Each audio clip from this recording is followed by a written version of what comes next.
शांति प्यारे मीठे भाइयों बहनों, good morning. Om Shanti. 6 positive सोमान। कौन कौन सा सोमान है पॉजिटिव? मैं कौन सी आत्मा हूँ? बोलो, कौन सी आत्मा हूँ? कहाँ बनाई है होमवर्क? मैं कौन सी आत्मा हूँ लिखी है। किसका कॉपी है? I am a soul. ठीक, I am powerful soul, I am wonderful soul, I am happy, ever happy, I am peaceful, I am joyful, I am real gold. ये सब है, तो यही तो पूछ रहे हैं। आज का कहानी है वफादारी। क्या होता है वफादारी? बहादुर की उम्र अभी महज 10 से 12 साल ही थी, परंतु घर की परिस्थितियों ने उसे एक छोटे से होटल पर काम करने को मजबूर कर दिया। एक चंचल सा बालक सारा दिन होटल पर काम करता और हर आने वाले ग्राहक का आदर और सत्कार करता। उस होटल पर आकर प्रत्येक चाय पीने वाला इंसान बहादुर से प्रभावित होकर जाता। कई वर्ष बीत जाने पर बहादुर को भी भट्टी के सामने खड़े होकर चाय बनाना आ गया था, और कभी कभार जब उसके मालिक कुछ काम कर रहे होते तो वो काउंटर भी संभाल लेता था। दिन बीतते गए और ये सिलसिला ऐसे ही चलता रहा। मालिक को भी बहादुर पर इतना भरोसा हो गया कि वह बहादुर के जिम्मे पूरा होटल छोड़कर कहीं भी चले जाते। वो पूरी मेहनत से सारा काम संभाल लेता और मालिक के आने पर सारा हिसाब दे देता था।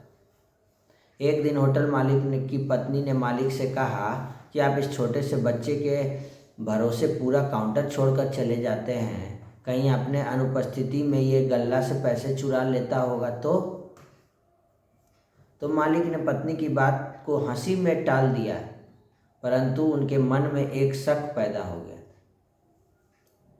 एक दिन मालिक ने चुपके से मिठाई के काउंटर में अपना मोबाइल वीडियो रिकॉर्डिंग लगा के रख दिया और बहादुर को ये बताकर कहीं चले गए कि वो शाम तक वापस आएंगे।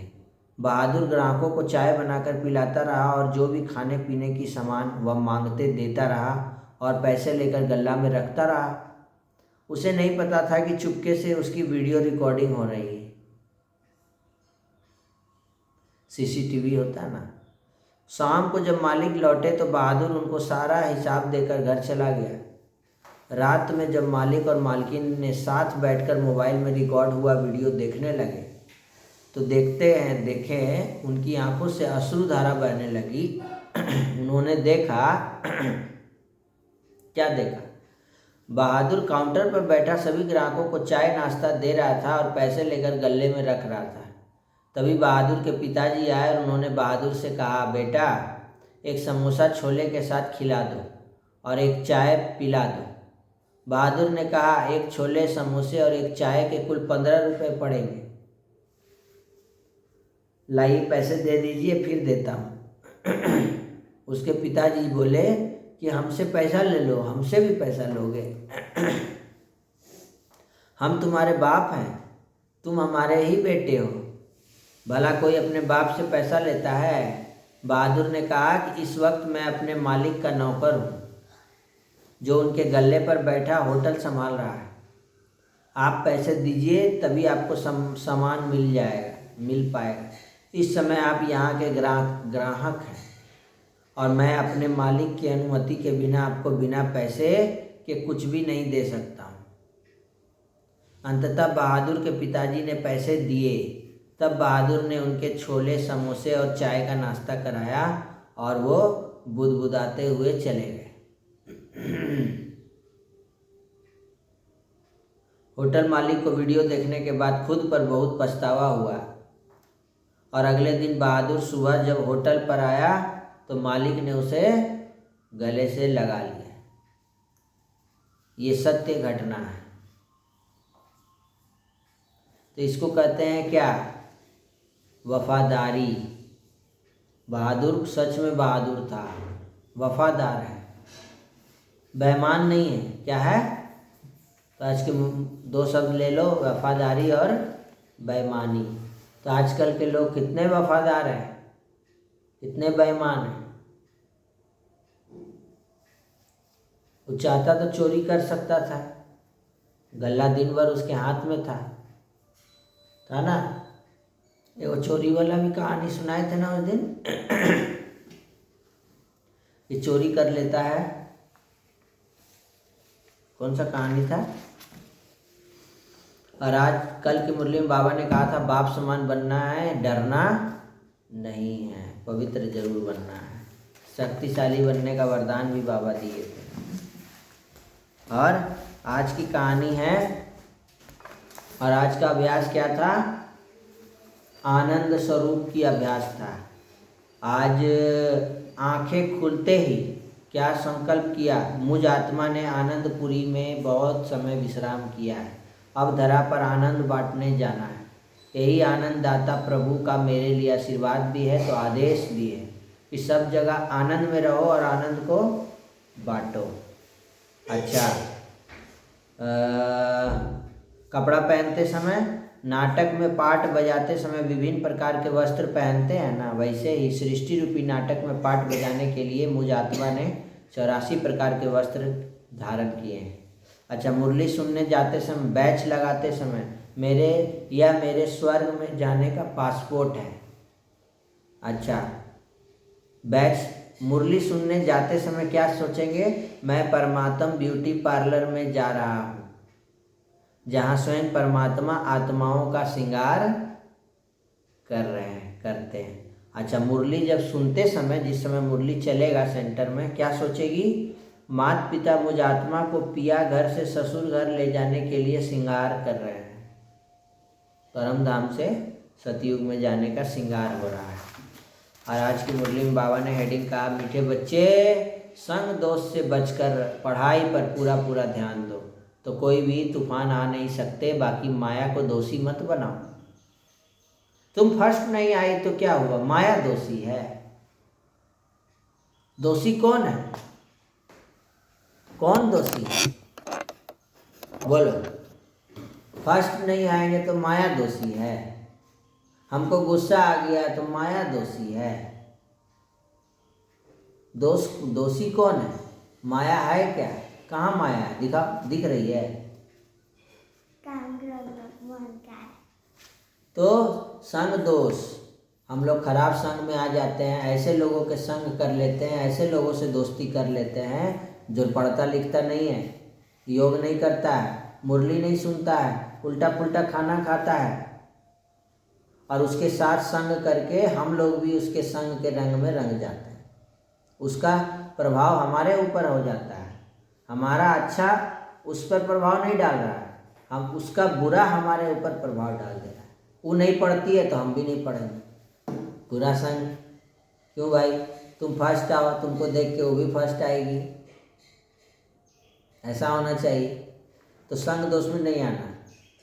कौन सी एक बात सदा ध्यान रखो तो बेड़ा पार। बाबा आपका जो हुक्म है, ऐसे सदा बाप के हुक्म पर चलते रहो तो तुम्हारा बेड़ा पार हो जाएगा। हुक्म पर चलने वाले माया के वार से बच जाते हैं, बुद्धि का ताला खुल जाता है, अपार खुशी रहती है, कोई भी उल्टा कर्म नहीं होता है। बाबा टीचर सतगुरु, आज सतगुरु आ रहा है ना, आज सेंटर में दादी जानकी जी का ये भोग भी है, तो दादी जानकी जी के लिए हम लोग ढेर सारी देते हैं, श्रद्धांजलि देते हैं, दिल से दुआएं देते हैं। दादी ने बहुत सेवाएं की हैं। बाप टीचर सतगुरु द्वारा जो शिक्षाएं मिलती है ना, उन पर चलना है। माया को दोष ना देकर अपनी कमियों की जांच कर उन्हें निकालना। अपना कमी है उसको खुद ही जांचना है और खुद ही निकालना है। ये नहीं कि जांच कराने के लिए, ब्लड टेस्ट कराने के लिए अब जाएगी डॉक्टर पास।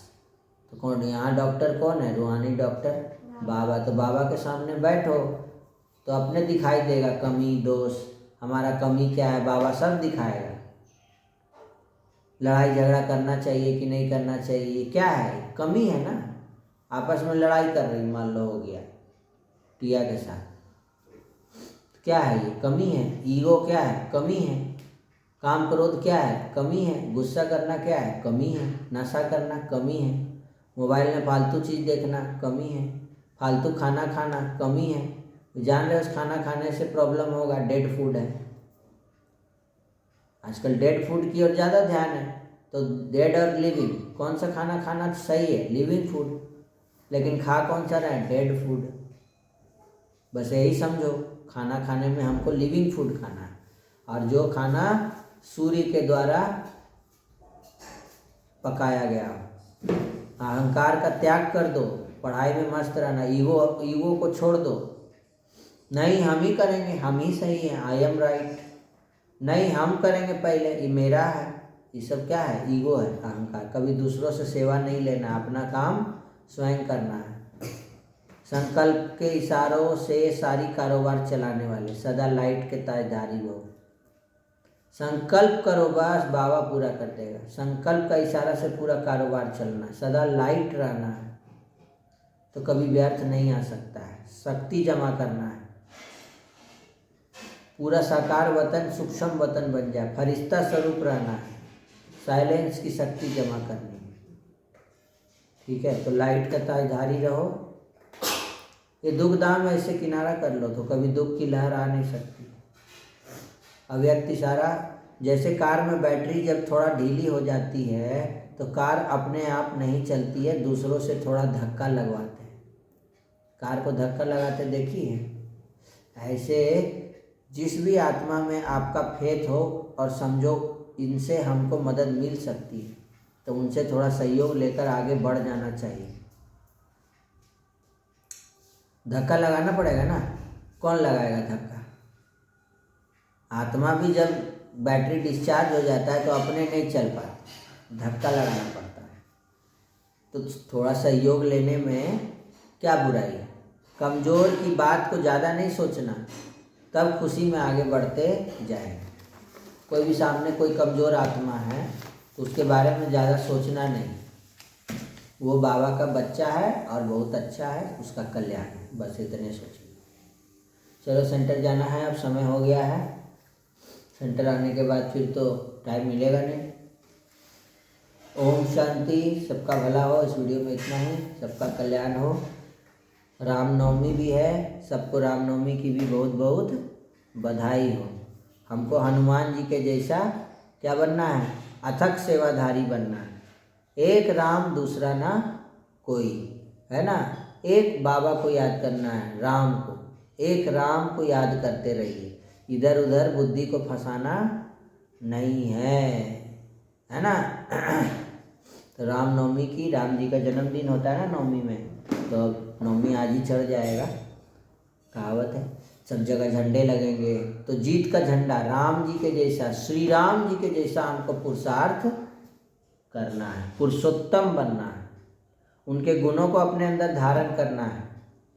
ये नहीं कि सिर्फ झंडा लहरा दिए और उनके जैसा बने ही नहीं। उल्टा पुल्टा खाना खाते हैं, उल्टा पुल्टा बोलते हैं, झूठ बोलते हैं। राम जी का ये सब गुण था? नहीं था ना। हमको श्री राम जी के गुणों के आदर्श पर चल के दिखाना है, तब झंडा फहराने का हमको हक है। ठीक है, उनके गुणों को धारण करिए, सच बोलिए। ठीक है, ओम शांति, सबका भला हो, सब शांत रहे।